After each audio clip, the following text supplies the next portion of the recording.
Hello, and welcome to Sonoran Miniatures. Today I'm working on what I call base plates. They are large terrain pieces that I use in my light boxes when photographing models. This particular one is for a dried riverbed look. The techniques used here could be used for any type of game table terrain or diorama setup. First I start out with MDF board primed in flat black. Next I apply about 4 coats of apple barrel nutmeg brown.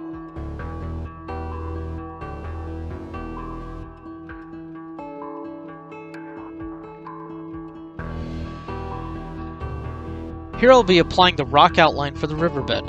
I use regular PVA glue applied with a large paintbrush. Be sure to make the glue pattern random and natural looking. I then pour out coarse sized crushed walnuts. These can be found at almost any hobby shop. I recommend putting down some construction paper so you can capture the excess when you are done.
After the glue has fully dried, I move on to adding sand to the edges of the rock.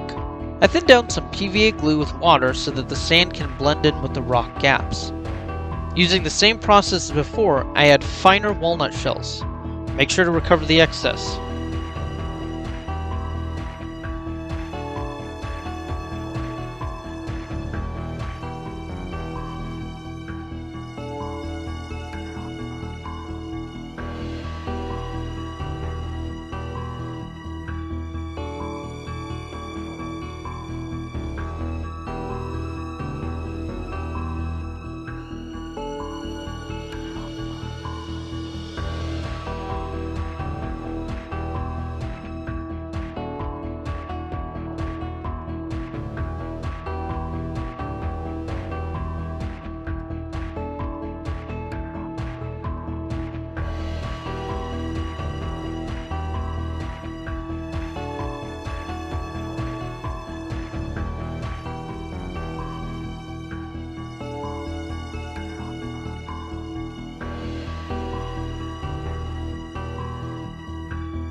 After the glue is fully dried, I am on to the sealing process.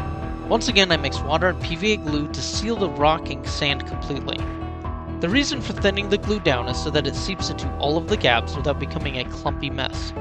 Since PVA glue dries clear, you can leave this alone as terrain, or you can paint it a different color if you wish. PVA glue does act as a sort of primer in this situation.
Next I am adding the same nutmeg brown thinned down with some water. I applied on a pretty thick coat so that it soaks up into all the nooks and crannies.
Next I am dry brushing with tau Light Ochre.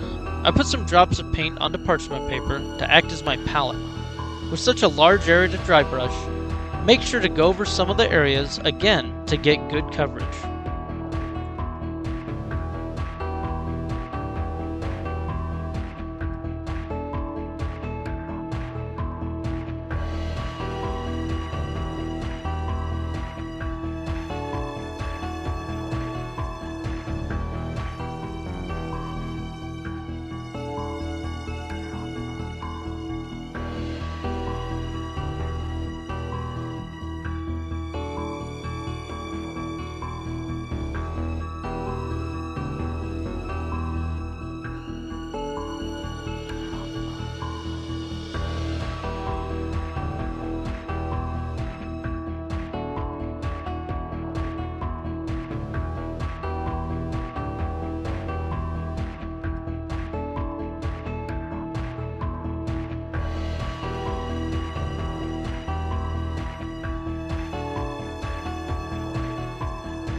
One last dry brush here with Ungor Flesh, using the same technique as before. Since this is a much lighter color, be careful in applying as you can make the rocks too light of a color.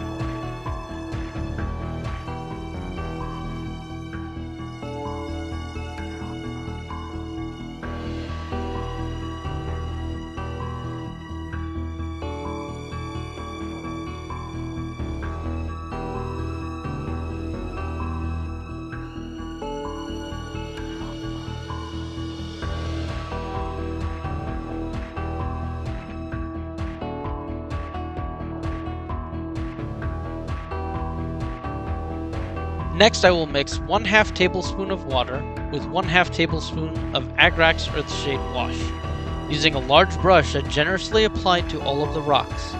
This adds some shadow and depth to the recesses of the rocks. If at the end it looks too dark in some areas, you can come back and re-dry brush to lighten it up.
That's it for part 1. In part 2 we'll be adding the final details and finishing this base plate. Thanks for watching. Please like, comment, and subscribe.